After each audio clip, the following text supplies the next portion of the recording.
Hey everybody, we're here and it is Charity Hammer time. And since it's Charity Hammer time, we have to get on here and we got to tell you guys about lists and tournaments and who's playing who and all of that great stuff.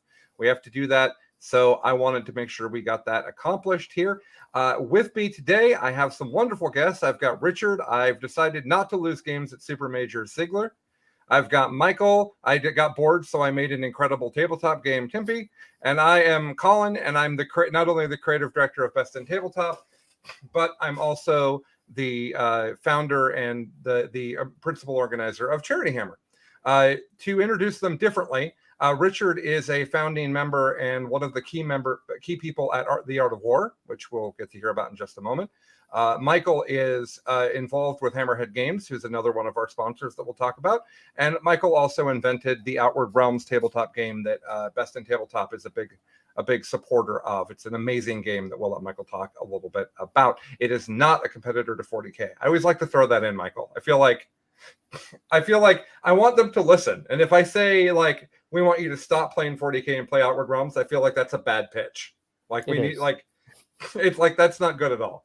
No. So let's start with talking about Charity Hammer a bit, and then we'll take a break in the middle of that, and we'll tell you guys about our different things that are sponsoring Charity Hammer. So unfortunately, Mr. Richard was unable to make it this year. We tried really hard. The logistics of getting you out here was a multiple day stressful conversation for both of us. Oh yeah. So Richard's back manning the fort, but he sent Mr. Lennon in his place.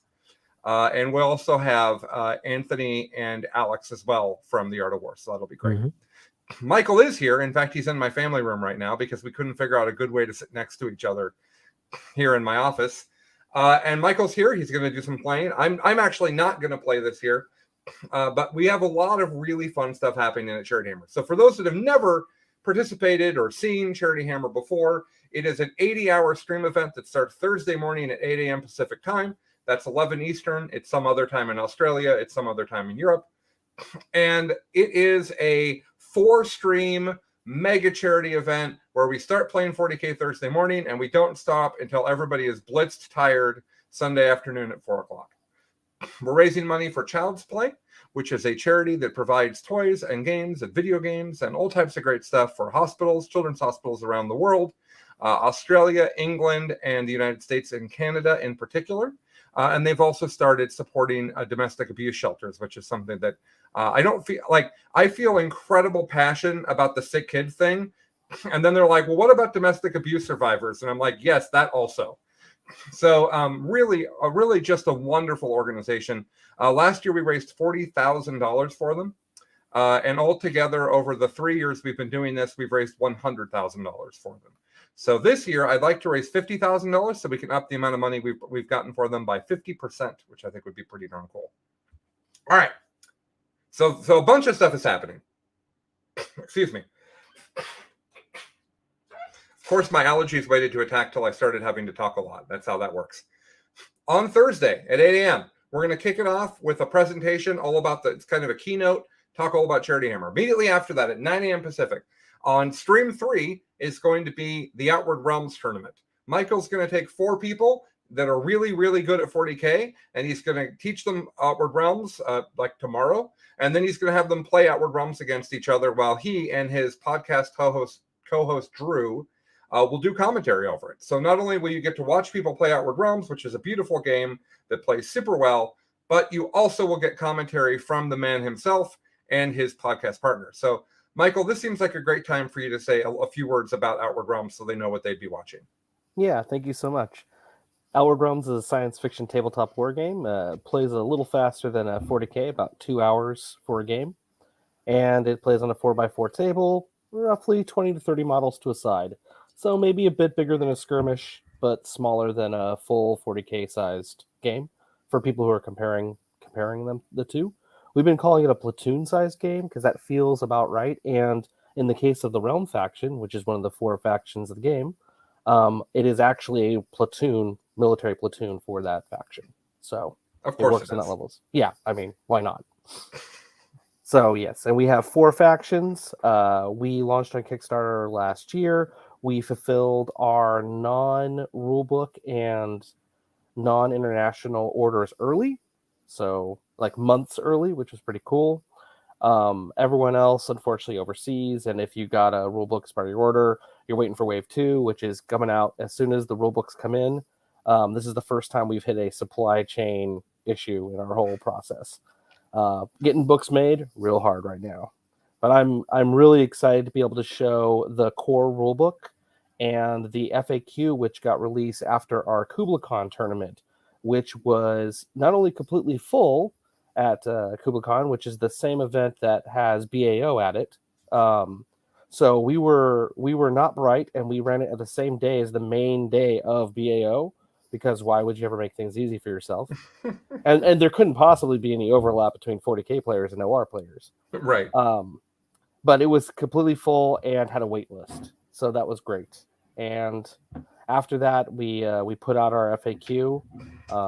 So yeah, we're talking about a very, very dialed in version of the game that will be shown. Yeah, and the models are gorgeous. And the one thing I would say is it's alternating activations, which Yes. if you haven't played a game with alternating activations, it's completely different from 40K. You're not going to get alpha striked. It's a deeply tactical game in addition to being strategic, because every single activation you're deciding, should I use this unit yet? Am I putting this unit at expense? So very strategic game. I think Michael doing the commentary is actually going to be a really good way for people to understand kind of the nuance of the game. So that'll start at Thursday morning. And while that's happening, we're going to run a new thing for Charity Hammer called the Worst RTT Ever. We've taken 8 incredible players. We've taken Sean Naden, John Lennon, and also some other people. Sorry, guys. You would not believe the day that I've had. Let's look at the list so we don't forget anyone. Noah Badome, Fred Fortman, Mitch Pelham, John Lennon, Sean Naden, Tyler Bortel, Matt Evans, and Hank Adams. I believe that everyone there has won a GT before. Just if you're wondering what level of quality player we're putting on this activity, and each of them has written a terrible list. But when we said terrible list, I made it very clear that it had to be functional. It had to be a combos that made sense. Like, it had to be a list someone might actually take to a tournament, because I didn't want somebody to be like, I brought a Warhound Titan. That's not very interesting. So each of them made a list. Then I took the list and I handed them out to other people. So we now have a tournament where people are being forced to play with trash lists, and we're going to see who can win. So now we're going to go through these lists, the three of us. And we might have another special guest here in just a few minutes. But the three of us are going to go through these lists, and we're going to come up with, the three of us right now are going to decide who wrote the worst list, and that person's going to win an award. We're the judges for that. And it should not be a popularity contest, which is fine, because I know that Siegler doesn't actually want John to win. So that's fine. Then we're going to talk about who's actually going to win the RTT. So let's start it off. Okay, so first of all, the first list we're talking about today, maybe I won't say who wrote the list, so it's really not a popularity contest. So the first list we're going to talk about is an Imperial Fist list. And this Imperial Fist list has a captain in Gravis armor and a Primaris librarian who has Null Zone and Psychic Fortress. Pretty normal stuff. But then it has one unit of 5 intercessors with pistols and chain of assault intercessors. And then it has 10 assault intercessors. Then it has 10 normal intercessors. Then it has another 10 normal intercessors. Then it has another 10 intercessors, and finally 10 intercessors. So 40 intercessors with Stalker bolt rifles, and 15 with chain swords and close combat. Then it's got an apothecary. It's got a unit of 3 bolter and scepters. It's got 5 eradicators. So, Richard, what do you think of this Imperial Fist list? If you ran into this at a tournament, it's actually Crimson Fists, which I know makes a difference. And it doesn't have Pedro Cantor? It does not have Pedro Well, Cantor. that's straight up heresy, first of all. Okay, is he good? I mean, he's one of the better chapter masters, but he's just held down by Crimson Fist being terrible. Also, your favorite son is around here. So he's blessing me with his his list writing skills right now. Look at him. Hey, it's the Boy King himself. All right, off he goes. So overall, Imperial Fists are in an awful spot because most of their rules are terrible. But Intercessors, they're not one of the worst units in the game. Like, it's a functional unit. It's Sure. OBSEC. So like, my original impression is that this list can do fine. What is it going to be playing against? Intercessors are not anywhere near my bottom 30 units in the game. Yeah, I think that's fair. And also, it's kind of funny that this is old rules, by the way, for those that aren't. This is old missions and points, because we didn't know if we'd have them. So what's one of the funny things about this list is you could take the 3 intercessor units that have the added war gear and to the last them. And I don't think that's bad at all. Like, just take 30 intercessors and put them in terrain in the back of your deployment zone. There you go. Someone come deal with this. So, what do you think, Michael? Would you be excited to play 50 intercessors? That's all this is. I mean, having scanned some of the other lists, yes. Okay. All right. So we have an early favorite for the winning here. All right, moving on. Next up is Sean's Eldar list. And Sean said to me, would you think it's funny if I tried to take as many Phoenix Lords as I could? And yes, the answer is yes, I do think that's funny. So it's Biel-Tan, which actually is the Aspect Warrior focused craft world. So that's actually good. And then it has Azerman, who is fine. Fugan, who's overcosted. It's got 5 Rangers. Then it's got another detachment with Baharoth and Jane Zar. Jane Zar is actually kind of terrible. She's actually worse than the Exarchs from the Howling Banshee units for points, which is funny. And then 5 Swooping Hawks. And then it has Karandris and Maganra. Maganra is absolutely awful. If you compare it to the other characters, Karandris is okay. And then it has 5 Dire Avengers, 5 Fire Dragons, 5 Howling Banshees with no upgrades, 5 Striking Scorpions, 5 Shining Spears, and 5 Warp Spiders, and 5 Dark Reapers, and a Crimson Hunter Exarch. And what's great is he didn't put upgrades on any of this. So it basically has 5 of each aspect. It has each Aspect Warrior in the game and each Phoenix Lord. What do we think, guys? I'd be shocked if this list doesn't actually win. Those are all almost good units. Like, the Eldar book was just bananas, and it's all undercosted. Those are all good units. Phoenix Lords are better than like 90% of the characters in the game, even the bad Phoenix Lords. This list should just, if the other lists are actually bad, this thing should run everybody over. This is not a bad list. Sean, come on. What are you doing? Okay, he's not going to win. All right, moving right along. Now, next up, we have an Alpha Legion list, Richard, and I think this is going to make you feel better about bad lists. I really do, because this is a list of one wound Space Marines. Let's be clear. So it's an Alpha Legion list. It's got Dark Disciples. It's got a Chaos Lord and Terminator armor, fine. Then it's got a unit of 27 cultists, fine. And then it's got 3 units of just 5 Marines that are just dudes.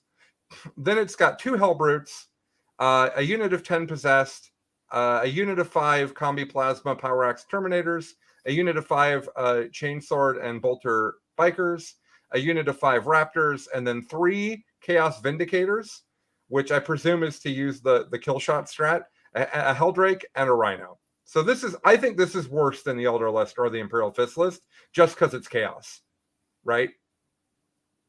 It's Chaos, and it has a bunch of actual trash units. Like, those are some of the garbage units in the game. They provide almost no value. They do barely anything for themselves. Which ones? So this is by far the worst list so far.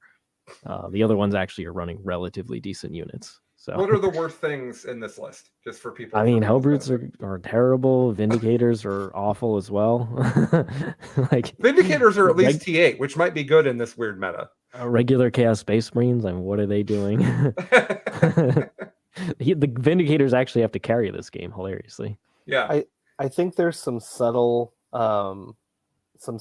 in here too. Like, if I'm not mistaken, and I probably am, but if I'm not mistaken, the Warlord trait is the one where another character can become the Warlord if it gets killed and there's no other characters. It's just little things like that are like subtle and terrible for this list. It's always Alfarius. That's just the rule. Well, this time it really is. There's a bunch of stuff in this list that I actually like seeing on the table. Like, I actually think that Helldrakes are cool looking, and like, I enjoy bikers in general. So this list is at least neat. But yeah, I agree. It's pretty bad. And it is the worst list so far. I agree with that. Yeah, it's a bunch of battle forces thrown together, which is cool. Like, it looks like a 40k Chaos army, but not for competitive. Well, I mean, you're trying to make a worse list, so it's doing a good job of that, because it's not anywhere near competitive.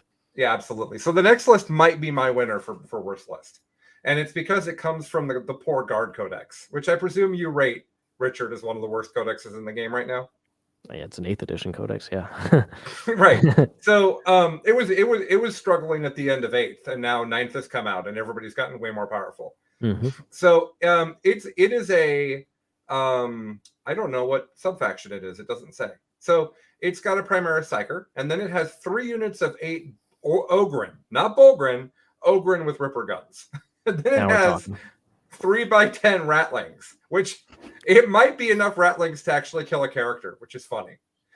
Then it has an armored sentinel and 2 scouts and 3 scout sentinels. The armored sentinel being in there makes me happy because no one takes armored sentinels. Then it has an Armageddon. I presume the whole thing's Armageddon because now it says Armageddon.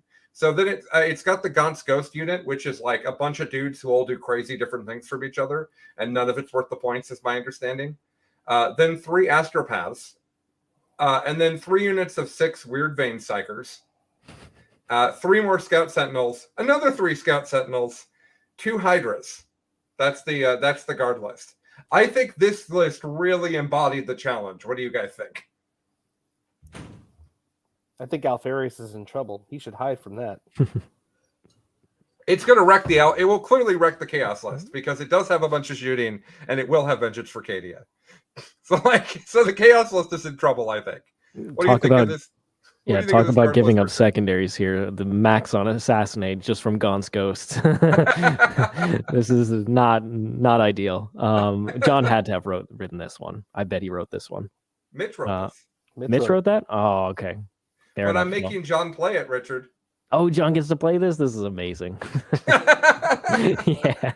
Gaunt's Ghost, baby. This is going to be so much fun. No, so I'm actually looking forward to this list. This should be exciting to see on the Yeah, I'm table really into this list. I actually bizarre. don't remember who he's playing in the first round, but we'll look at that in just a moment. But legitimately bad. It is legitimately bad. And I love how many multi-laser sentinels it is. Like that is Mitch did good work on this one. Yeah, Mitch did great work. And what's fun is I have all of these sentinels painted and I can't tell you why. Like I don't remember a time where I ever fielded the 9 sentinels that this list has painted, but I have 9 painted sentinels, so there you go. All right, moving right along. Also, Hydras are really bad. He did put the Dozer Blade upgrades on the Hydras also, which I think is just trolling, and so I appreciate that about him. What's the 2 the last here, actually? Nothing? Ogren, I think. All right, awesome. Okay. Now, also terrible is this Orc list. It is a Goth list, and it has 2 Gorkanauts. It has a Morkanaut. It has a Mech Boss Buzzgob. I think that must be a special Mech Boss. I don't know. Then it has a Grot Tank. It has 3 Death Dreads with custom Mega Blastas. 1 has a Scorcha. And then it has 2 Mega Dreads. End of list. There's no infantry in this list. It's 1, 2, 3, 4, 5, 6, 7, 8, 9. 8, 9 chunky robot orcs, and then an orc tank. This list fills me with joy. I hope that this list really does it well, and we get to see it play a bunch because it's all of the cool. It's a bunch of cool orc models that are all terrible. Is my read. What do you guys think? I mean, yeah, talk about an army that gives up auto secondaries and then cannot score secondaries for itself. This thing is going to struggle on the board. At least the guard list can score secondaries. This thing is not good. Yeah. So you might actually think this is worse than the guard list, Richard? I mean, how is it going to score points? It's going to kill things. Maybe those aren't even great killing units. I had Mark charge a fully buffed up Death Dread into my single lone Iron Strider at LVO, and he did not kill it. Those things are not good. Michael, how do you feel reading this orc list? I mean, I know that I haven't seen a Gork or Morkanaut in a long time, not since 8th, I think. But I do recall that they were okay. Like, they have some firepower, they have some strats. So I know that that's the wrong clan culture to get anything of value out of them, but maybe they'll do something. I don't know. Here's a weird thing about this thing from everything we're reading so far. Nobody has a lot of anti-tank. So there's also a weird thing with this orc list where it might just not die, right? Yeah. Are the Crimson Fist intercessors just going to shred it though? I mean, they might, but John wants to chime in here. All right, John. I do. I cannot hear anything that has been said so far, but my favorite part about my list is that it has 4 transports, 0 units that fit in the transports, and 4 characters. So you have to put 1 character in each immolator on to start the game, or they can't deploy. You're playing the guard list, John. John, you're playing guard. I know, but I'm talking the sisters list that I wrote. The list that I wrote. Oh. list he wrote. It's old. It's old rules. Four The tanks, four transports aren't going to characters. explode. We didn't get to it yet. Oh, dang it. Tell him it's old rules. The transports are not going to explode. He wants them to explode. He designed it such. Okay.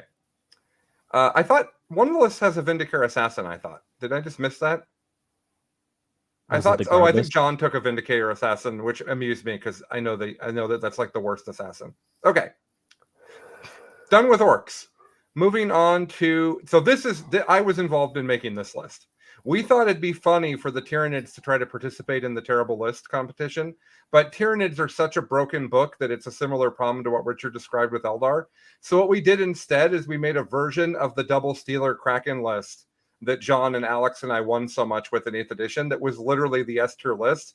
And what's funny is it's literally awful now. Like everything about it is bad. So here we go. It is a Kraken list. It has a Malanthrope, fine. It has Swarmlord. He's actually good, but he doesn't do what he did in this list in the first place. Then it has 60 Termagants. If you don't know this, Termagants are not good now. Then it has 2 units of 10 Gene Stealers. They're not particularly good, especially when they don't have double move. It has 2 units of Sky Slashers, and then it has 2 units of 6 Hive Guard. Yes, Hive Guard.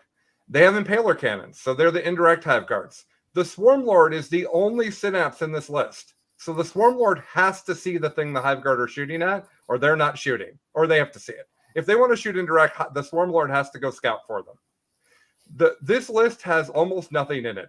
I'm just going to say that again. Malanthrope, Swarmlord, Gaunts, Stealers, Sky Slashers, Hive Guard. Entire list. I don't think this is the worst list, but I really appreciate that this is all S tier bullshit from 8th edition in a list together, and that it is probably one of the worst lists you can make for Tyranids. What do you guys think? Well, I was thinking about I don't know enough about the Synapse and the new Tyranid like ranging, but only having one Synapse because you have to build like links and chains of them now. You're supposed to have like a bunch of these creatures and build a web. A web of one node is not a web, so well done there. The list does appear to have to stay with Swarmlord. It does appear to have to stay in a giant ball. Yeah, I do wonder if those Hive Guard are just going to like just sit out in the open and say, I don't care about hiding, and then shoot their massive guns into trash and like ruin their lives. I'm concerned about that. What do you think, Richard? So, I mean, yeah, relatively bad. It's hard to make a bad Tyranid list, like you said. This is pretty darn close to it. The Horde Tyranids, Games Workshop was like, no more. Double moving, all sorts of stuff. So this is probably the best way you can do it. Maybe they could run some of the big Forge World bugs, but interesting take. I definitely think it is worse than the Eldar list. The Eldar list just is not a bad list. I also think that the Intercessor list just shreds this. It probably does, honestly. No, I'm sure it does. I like this list just folds to that Intercessor list. Are you just playing a normal terrain? Yeah. Okay. So, okay. Next up is the other Space Marine list. I allowed there to be 2 Space Marine lists because Space Marines are questionable. So it starts off with and you know what? The Space Marines do have Armor of Contempt. That's a big deal in this format here. All right, so it looks like this one is all in one block of difficult to read text. That's unfortunate. Primaris Lieutenant, Primaris Chaplain, Tiggy, Blade Guard Ancient, Primaris Apothecary, 5 Intercessors with bolt rifles and 1 Thunderhammer, 5 Intercessors with bolt rifles and a Thunderhammer over and over and over again.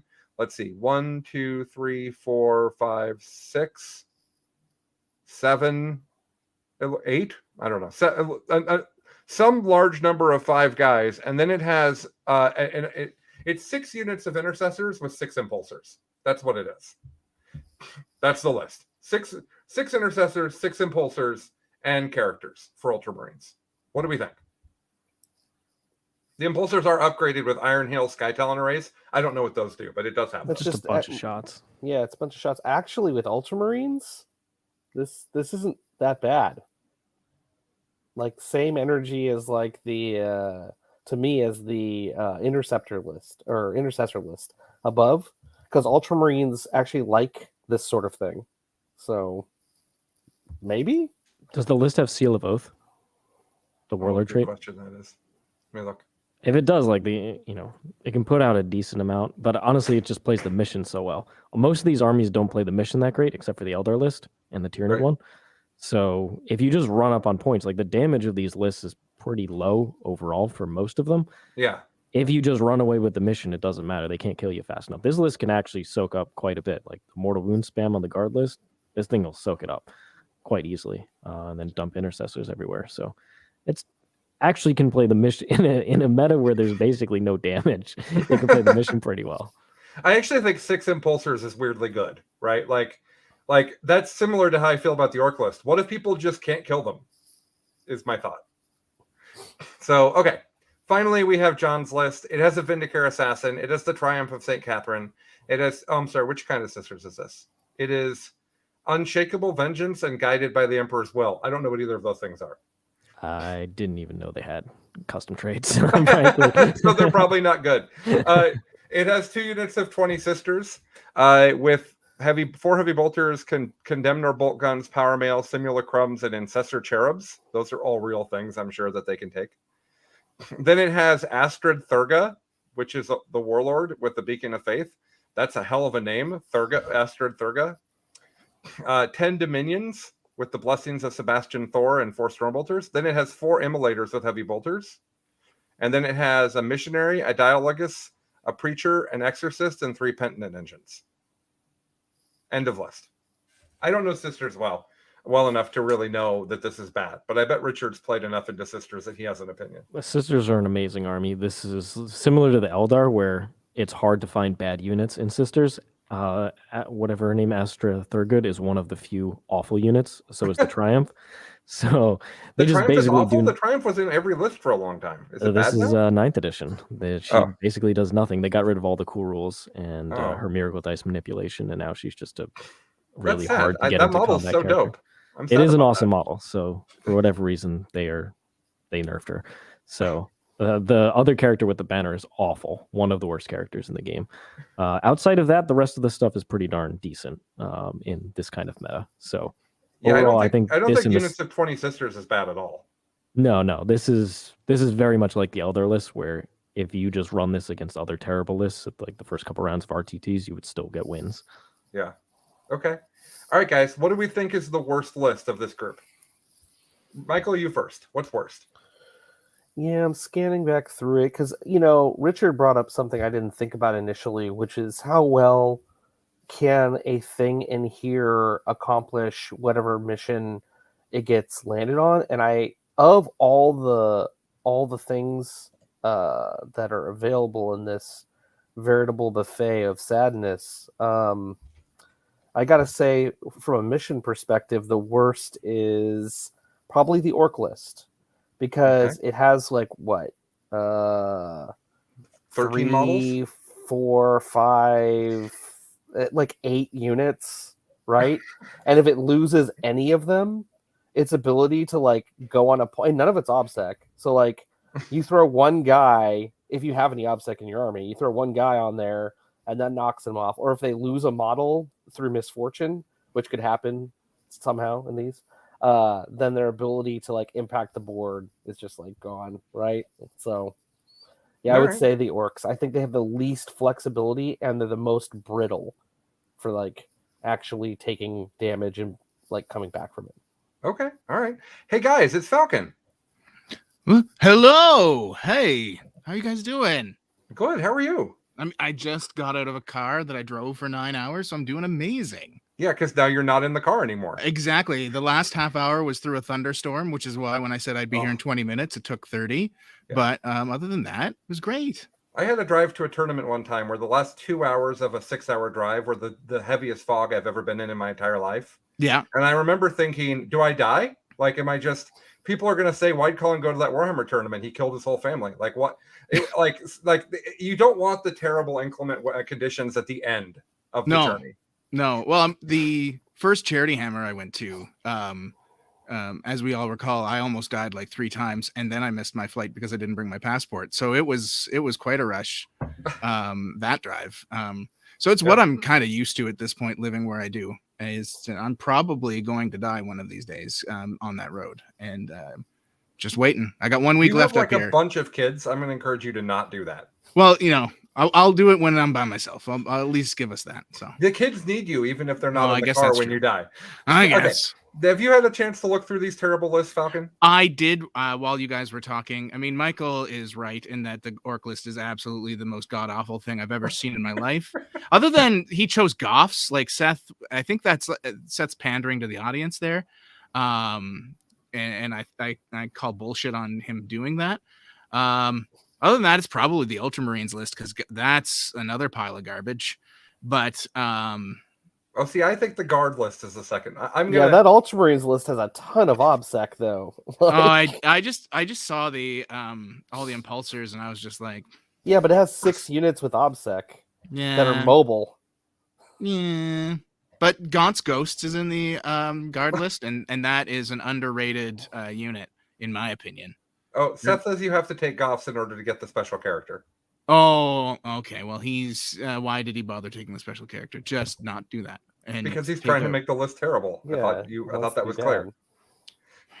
So, Richard, are you in agreement? Have the orcs won this? Yeah, I mean, when I went through it, it's an army that auto gives up secondaries and doesn't score any. I mean, how is it gonna win? It's not tabling anybody with those kind of units. Okay. So no, it's the worst. The guard is the Uh, second worst. Yeah, I think guard is my second worst as well. Who do you guys? Are you guys picking Michael and Falcon? Are you guys picking Ultramarines for your second worst, or are you picking guard? Well, you Oh, guys are guard. trying to make me pick guard, but I can't be like all of you. So I'm going to say Ultramarines is the second worst because Guard. otherwise we'll all be the same. Okay, I'm Guard. comfortable with that. Michael? Guard. Okay. I'm really excited for 30 low-key Ratlings like to both. snipe some characters, by the way. I really am. I low key like both of those Marine lists. So They're a little bit Necron-y, both of them. yeah. And speaking of that, come on everybody. Like we could have had a terrible Necron list in here. Let's go. Easily, I could have wrote a much worse list than So any list. bad. Also, the AdMech, the Colt Mechanicus stuff. Oh my! Oh, How yeah. did that not make this? AdMech has some of the worst lists Sean in the and world. John should be absolutely ashamed of themselves with the worst list they created here. Those are good lists. They will Well- easily go have a winning record in RTT with those lists. What I was disappointed by is that Noah's the one who brought the Imperial Fist list, the Crimson Fist list. It's just intercessors. And what I was disappointed by on that is he first wrote an AdMech list, and Richard said, this AdMech list is way too good. It's not in the spirit of the event. And so I sent Noah back to the drawing board, and he asked Brad Chester for help at Art of War. And I think Brad wrote an actual good list. And I think that that's disappointing. I think that Brad really failed at giving him trash. Wait, He so didn't understand Brad, the assignment. Brad didn't put Pedro Canor in a list? Are you kidding me? Definitely. You finally get to run Crimson Fist and you don't run Pedro? Disappointing. Yeah, I agree. All right. So that's the worst RTT. That'll be happening from 9 a.m. to 6 p.m. on Thursday. We'll see. Who do we think is going to win? Let me tell you who the players, who's running what list.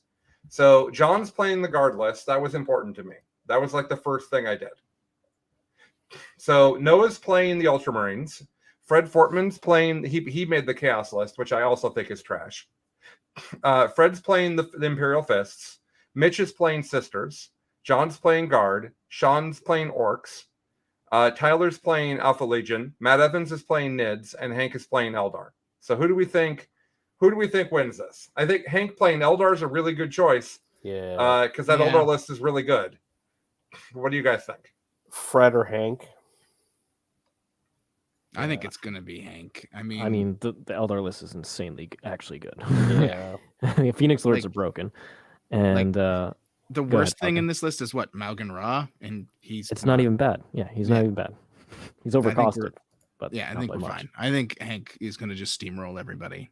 My secret pick would be Matt Evans because he actually plays Tyranids and he's a very Yeah. good player. And yes, that's not the best Tyranid list, but he would find a way. Yeah, he's very good, and Hank is also very good. Hank just won a GT like 2 weeks ago with Eldar, so I maybe should have given. I might actually change it out and give somebody who doesn't know Eldar just because of this conversation, and make it more interesting. We'll see. If I give the Eldar list to somebody who's never played Eldar before, that might be more interesting. So we'll see. Okay, moving on to the GT. Man, guys, so last year, one person dropped 3 days before the event, and it was a massive problem for me to resolve. Man, hold your beer. This has been the most complicated Charity Hammer by a wide margin. Airfare got crazy basically 2 months before Charity Hammer, and people had to drop because of that. We have people with, we've had family members pass away in the last week.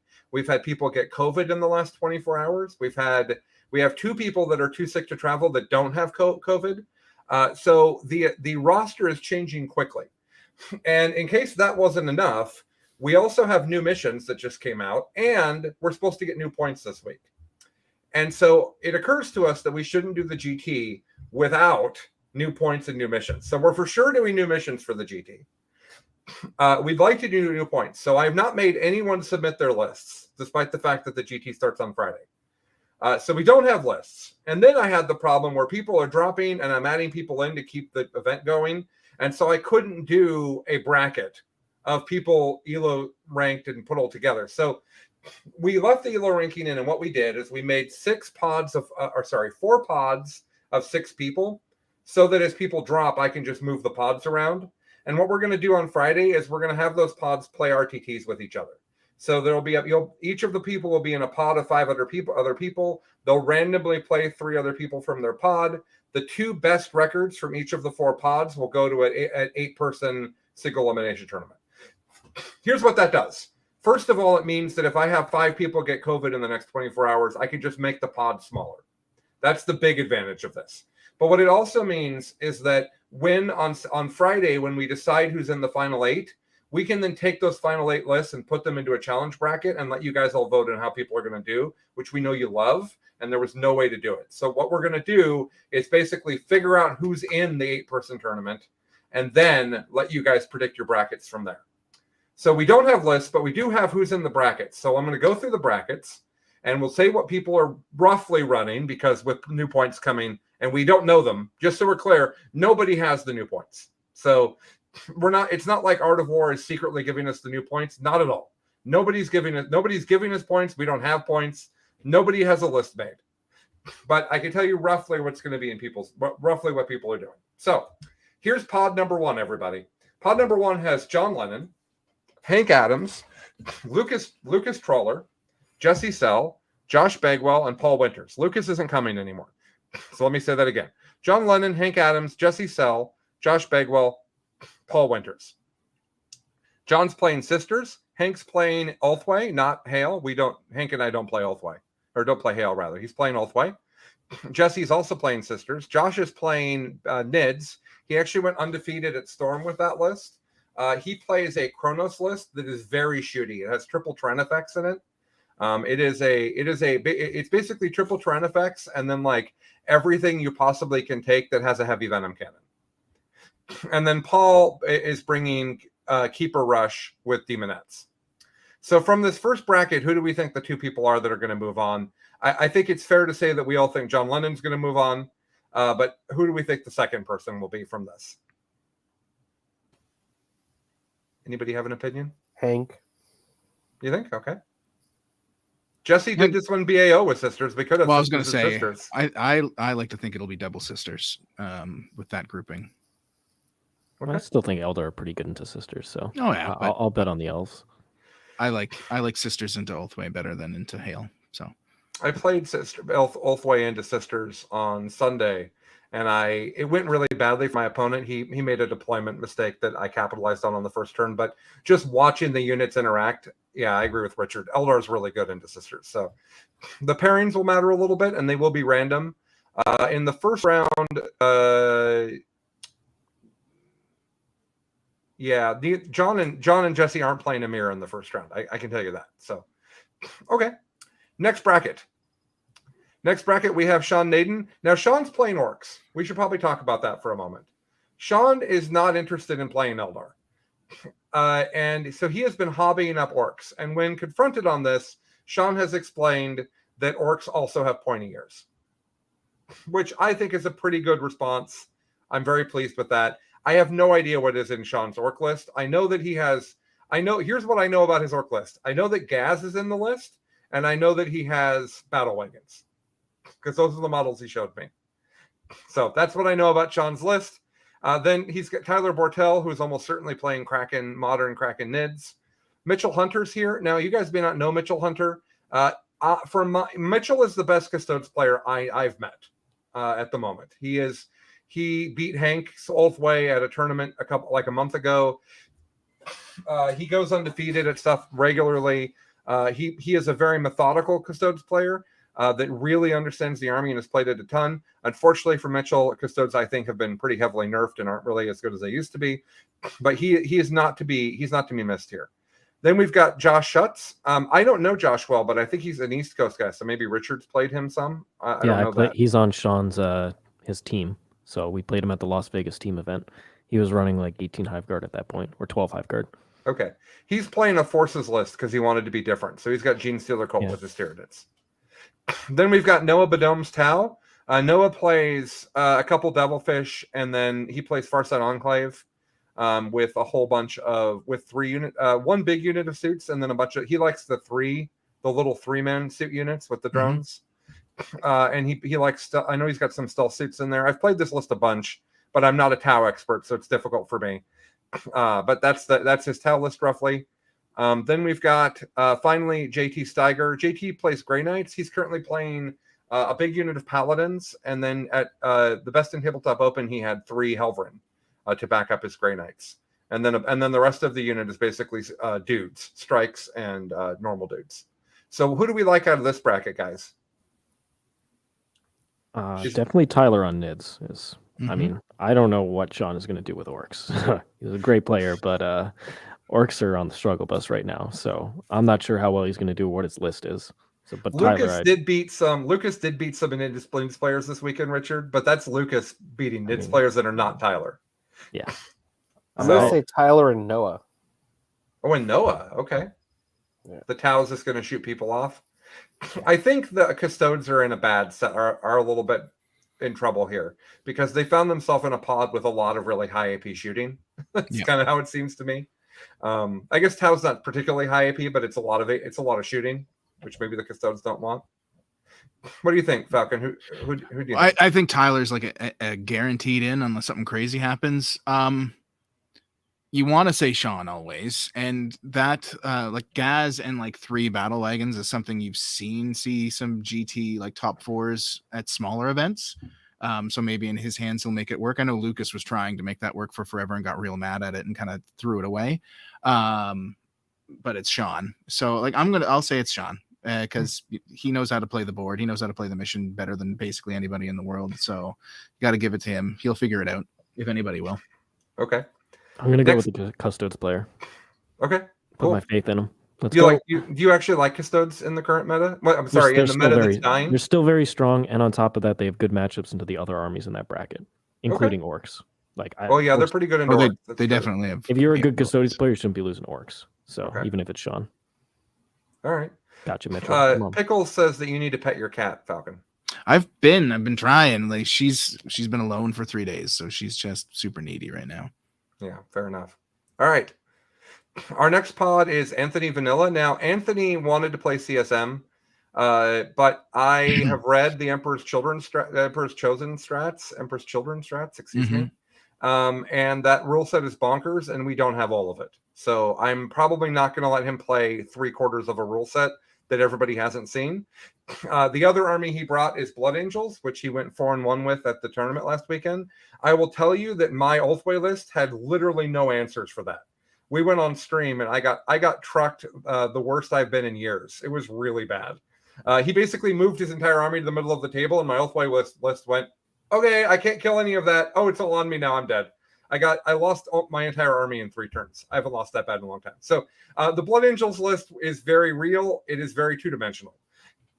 So we are not doing player place terrain. Player place terrain helped him a lot at the GT because he put a bunch of ruins in the middle of the table for his stuff to be in. So we're doing TO place terrain. So that could matter. Matt Evans' Nids are next. Matt did just win the Storm of Silence with Nids, so that's probably real.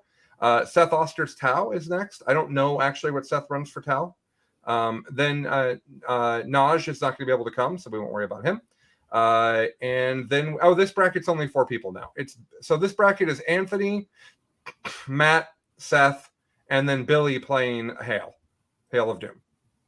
Billy is a pretty much a 3-2 sort of GT player, kind of newer to the competitive scene, but he is playing a very strong list. So smaller bracket, but what do we think out of this one? Do we like the tournament favorites of Anthony and Matt? Is that where we're at on this one? Do we think That's the where I'm Tau's at. going to come in and slap people around? This is a really tight bracket. Well, 3 of the, like Seth has done really well with his Tau. Yeah, Mhm. that's where my Like, head is. It's Vanilla and really- Seth to me. He surprised people. Tau is, I mean, Blood Angels is very 2-dimensional, but it's like the 2 dimensions that Anthony plays, right? Like it's Unga and Bunga, and that's all Those he are the wants 2 to do. dimensions, Falcon. Yeah, Is the Unga and the Bunga. Unga and Bunga, and that's Yeah. he loves it. So like he and I have been talking about these like Blood Angel lists and how if the points rumors are true, like it'll just get a little bit better. So we'll have to see. And then so it's hard for me to say. I think that it is Anthony and Matt, but you can't count out Seth. I mean, he's a big dumb Shrek looking idiot, but he's really good with this Tau. Way better than he was with Orcs, because man, he was terrible with that army. It seems like pairings matter a lot here because I think that Yeah. the Blood Angels will get trucked by the Nids. Is my thought. Maybe that's wrong. But- If the Blood Angels go first, like that list kills monsters. Like it's what Anthony Sure. kind of tried to build it to be able to do. But on the other end, I think he'll struggle if he has to go second into that because he's not going to be able to slam a unit of Death Company in turn 1 and then again in turn 2. Well, He'll the 3 of he'll us lose all at least one. together know less about 40K than Richard, so let's go to him next. Yeah, I mean, I'm going with the favorites, Matt and Anthony. Okay. I see player skill just carrying them. All right. The 40K supercomputer has spoken. And I Next say, up. I say Vanilla and Seth. Okay. All right. Maybe we'll have somebody write all these down and we'll see who gets it right. Okay, group. The final group is Alex McDougall on Nids. I think he plays a similar list to Tyler, Kraken with Pyrovores and stuff. This bracket actually has 2 Nids players because it also has Steve Trimble. Steve plays the most aggressive Nids possible. He does not believe in Venom Thropes. He does not believe in Tyrant Guard. He only has 1 Hive Tyrant. He is very interested in, I am going to set up and I'm going to come at you and you're going to die. That's how Steve plays Nids. Then we've got Fred Fortman's Death Watch. I don't know what Fred's currently doing at Death Watch, but he did win our Charity Hammer prep tournament last year. Fred is a good player for sure. Zach is bringing the Thousand Sons out of retirement, which I actually think with Armor of Contempt are a weird matchup for a bunch of armies. Mhm. Chuck isn't exactly sure what he's bringing, but it sounds like it's going to be Orcs just because it'll make him happy. And then this bracket's got the Michael Timpy in it, playing the Chaos Knights. Tell us what your Chaos Knight list is like, Michael. So, imagine there's a copy machine in an office, and on the glass piece you put a War Dog, and just smash that green button until you ran out of paper. That's what it is. So it's 13 War Dogs. It's 9 of the claw and chain cannon stalkers, 3 brigands, which are the melt-a-gun chain cannon, and then 1 lonely one with the auto cannons. So Okay. it's just that. And I think that list is polarizing. I think there's a whole bunch of things in the game that look at that and say, I have no idea. Like, I think there's a bunch of armies that just fold to that. Sadly, I think the 2 Nids players in your bracket are not 2 of the lists that fold to that. Is my assessment. But let's have Richard go first this time. I mean, I'm definitely favoring the Tyranids here, but I don't think it's as one-sided. I think I don't know the players as well, but at the end of the day, Nids are so silly strong that it's just, even if you play the perfect game, you're still in a losing position generally. We've kind of seen that a lot, so I'm going to favor the Nids here, but I wouldn't be surprised if there's upsets in this particular pod. Honestly, Okay. there's quite a few good players. Yeah, for sure. Falcon, what do you think? I mean, Alex McDougall is my favorite Canadian person outside of Your children? well, yeah, I guess they're okay. We'll go with that. You threw me off, lost the bit. So Alex for sure. I mean, Steve Trimble is obviously one of the worst players in the Pacific Northwest, so he's going to struggle. for sure. He jumps armies like nobody's business. And just wins everything. Yeah. And Uh-huh. yeah, well, he comes in second a lot. That's true. And He did win last weekend. oh well, there you go. And then you got Michael Tempe, who is like an absolute beast. And I'm gonna give it to Michael. Michael's gonna be the upset here. He didn't bring Necrons, so it's kind of like when you watch like some TV show and there's always that guy and he's like way in the back and he's like, man, and everyone's like, man, that guy sucks. He's just the worst. And then he like takes off his pants and he's got 40-kilogram weights on his legs and he just throws those off and then just destroy. That's what Michael Tempe is about to do to some people here, taking those Necron weights off his legs and going to town with an actual army.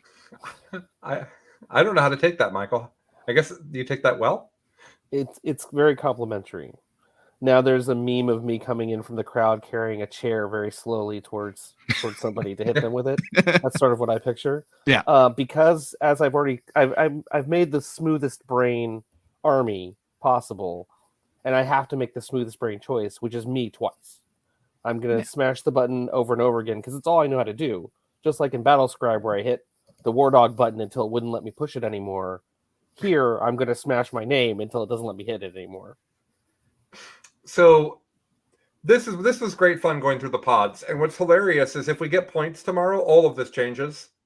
So if we get points tomorrow and they don't nerf Tyranids, I think the community will literally catch on fire. So and if Tyranids get nerfed, it changes everything we just talked about. So a wonderfully fun exercise, may not be relevant. All the lists could be different. Who knows? Yeah, Nids could just get nerfed into the ground and then who knows? I think it's unlikely. That book is so strong. I did have a thing I wanted to ask Richard in particular. A friend of mine asked me yesterday that said, well, we're not going to do this, guys. This is just a mental exercise. He said, if you don't get points, what if you just make Hail all consuming so that Eldar's dealt with? That doesn't deal with Eldar. But so that Eldar's dealt with, then you just tell the Nids players they can't have as many points. So my question for Richard is, how many points would I have to tell the Tyranids players they could have to offset how undercosted their codex is? Minimum 300. AdMech got 250 off their lists. Tyranids is a much stronger book than AdMech, so minimum 300. Okay. I think that's fair. I was going to say 200, 250, so I think his 300 is... It's just when you compare, like every data sheet is undercosted. So I think that that's really... And they have better rules than you. It's just everything's better. Yes, everything's better. All right. So I just want to remind everybody that you can still donate. If you go to charityhammer.com, there is a donate button. And remember, every single dollar that you donate is going to go to children's hospitals. We do not keep a single dollar of it. And every $30 you donate gets you a raffle ticket. Now, if you were to be in that raffle, you might win a night. You might win some Space Marines. Or you might win one of the 2 grand prizes. We have a long list of like 40 things we're giving away. And Art of War is going to give away something in every time slot. But we'll talk about that in just a second. But the 2 grand prizes are, you could get a $1,200 gift certificate to Hammerhead Games. You could go online and buy yourself a 40K army. Then it could sit in your closet and shame you about your lack of hobby time. Wouldn't that feel good? So $1,200 store credit, Hammerhead Games. Excuse my hobby shame joke. Or you could win the other grand prize where Sean Naden is going to paint an army for you. You buy the army, you send the models to Sean Naden, he paints them and sends them back. Falcon, I'd like you to say for a moment, how good of a painter is Sean Naden? Sean Naden is a very good painter, Yes. like exceedingly, frustratingly so, honestly. It makes you angry when you look at his armies and then realize that he also knows how to play the game. So, I love his paint jobs. Every time I get to be at an event with him, I spend some time just kind of going over some of his freehand work. It's just incredible. Yeah, he actually has won Best Renaissance at LVO, I think, more than once. Yeah, like almost every time. Yeah. So because if you're really good at playing the game and an incredible painter, you win a lot of best overall awards. Yeah. I'm okay at both, and I've won a lot of best overall awards. It's usually not that one person does both of those things well. Usually not. Yeah. So This is Uh, this is it right here, everybody. This is the $1,200. Just so you Oh, know. you're just holding it in your hand. Mike just all- carries that around. He all flashes it. casual. Like Yeah. he goes to the bank and he's like, "See what I got here?" So, so if you donate, that's what will happen. So, what I'd like to do now is let the sponsors talk for a minute about who they are and why they are contributing to Charity Hammer. And I would like Richard to go first, and he's also going to talk about what Art of War is going to give away as well. So, Richard, why don't you tell us a little bit about Art of War in case somehow somebody listening doesn't know what Art of War is? Definitely. Well, Art of War has been a big supporter of Charity Hammer for a while now. We've Since the beginning. Since the beginning, we've been there multiple times, often sending different coaches. John Lennon is the favored son, and we are sending him once more. So hoping for big things. If he does not win this RTT, then he is not allowed home. That is the rule. I've put that down. So Art of War is a competitive gaming professional content creation channel. We have a YouTube channel, and we have a lot of private streams that we do in the War Room. And this is our one-of-a-kind community where we are focusing on positive community building, competitive content, and everybody's welcome there. Simply subscribe to our YouTube channel or join us in the War Room, and you can get in there, or Patreon, a podcast. Anyway, for Art of War, it gets you in the Discord. And like I said, there's no trolling, there's no negativity in there. It's just trying to help support each other, build the best possible list, learn the most you can about competitive 40K. So if you want to learn more about it, head over to the artofwar40k.com/learn more. And you could read all the details on it. We are supporting Charity Hammer this year with a ton of free Worm memberships. So if you're interested, we're going to be giving them out, and Colin's going to be giving them away live on their various RTT streams. So look forward to those. And like I said, we're just really glad to be participating for such a wonderful cause with Colin and Charity Hammer, and we will continue to do so every single time it happens. Yep. Yeah, it was really the Charity Hammer exists because Nick and I had the idea while we were playing a stream game in New Jersey. Like, so Art of War and Best in Tabletop, formerly Best in Faction, are literally where this came from. So wonderful to have Art of War involved. Michael already talked about the amazing Outward Realms. Do you want to say just a few words about how great Hammerhead Games is, Michael? I sure do. Hammerhead Games, hammerheadgames.net. It is a retail store in Sacramento, California. It's the best game store in that area for sure. There are others, but they're the only one that matters. It's run by Tony Myers, who's known to the community as a great human being. They run monthly, twice a month 40K events, and have expanded the size of, by absorbing other stores nearby that have gone out of business. He's been growing and spreading in order to get enough space to do things like run GTs and then run majors, right? So it's only getting bigger and better, and that means the big prize, the $1,200 gift card. You can use that online at the store. You can call up the store, and they will send you things. They will be very accommodating to help you use those funds and get it, get you what you want. New product. You can have stuff in the $1,200 will buy you a lot of third-party stuff. You don't even have to do 40K either. Could you buy Outward Realms from them? You could buy anything you want. Yeah, well, you could buy buy Outward Marvel. Realms from Could you me. buy Marvel Crisis Protocol or Star You could Wars buy Legion? Marvel Crisis Protocol. You buy hobby supplies. You could buy terrain. You could you buy buy Magic the Gathering cards? You can buy Magic cards, Pokemon, all this stuff. Bolt Action. There's other strange games, World War II stuff, Team Yankee. So all that, it's all there for you. Okay, great. I do want to mention that a few of the one sponsor that we often minimize but is amazing is 3D6 Wargaming. I know they're a sponsor of you guys too, I think, Richard.